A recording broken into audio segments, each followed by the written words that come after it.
Hey guys, people defend their stuckness because they don't want to change. I'm Jason from the Wellness Breakthrough Academy, and I see this all the time. The moment I call someone out to say, hey, you can do this, they tell me, no, no, no, no, no.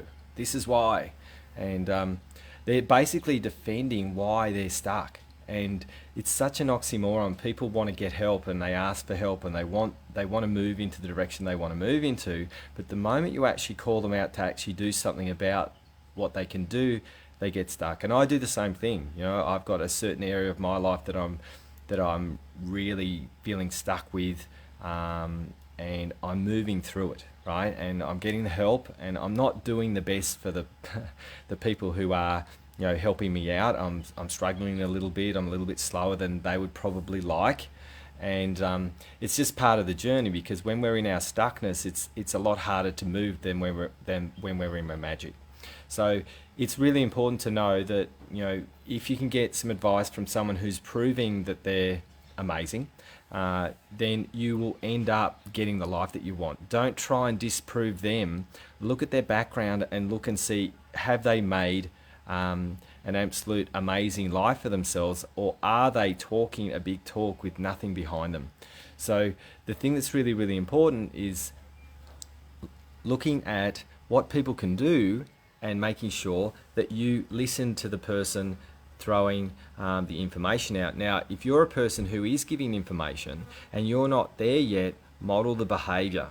Model where you want to go, model what you want to do, and model the way forward. Because if you do that, then people are going to know, like, and trust you. Because it's so important that to understand what stuckness does. So all the people that get really frustrated with me, hey Yvette, I think it is, all the people that get pissed off with me about helping them move, it's not them, it's the stuckness that's actually defending itself. So when you're defending your stuckness, just know underneath that stuckness is an absolute brilliant human just waiting to come out.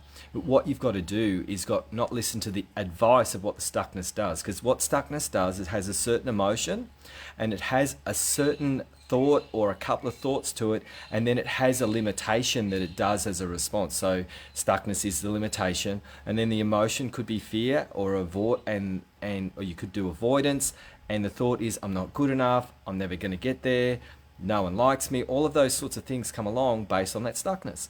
So what you've got to do is you've got to give yourself permission to take advice, get some help, and move the limitation forward just that little bit every day. And once you do that, the stuckness becomes no more. Try not to defend your stuckness, because if you do that, you're going to stay stuck for the rest of your life, and that's not very nice. Because I'll tell you what happens if you defend it. You'll look back, you know, 10, 20, 30 years time, you'll look back and you'll have one of the worst emotions that we feel is regret. And I don't care how old you are, if you're in regret right now, that's good. There's a way forward. Using the regret, getting the fire back in your belly and saying, right, it's time to actually move that stuckness one day at a time, and all of a sudden you'll be free. Life doesn't happen in licking an ice cream.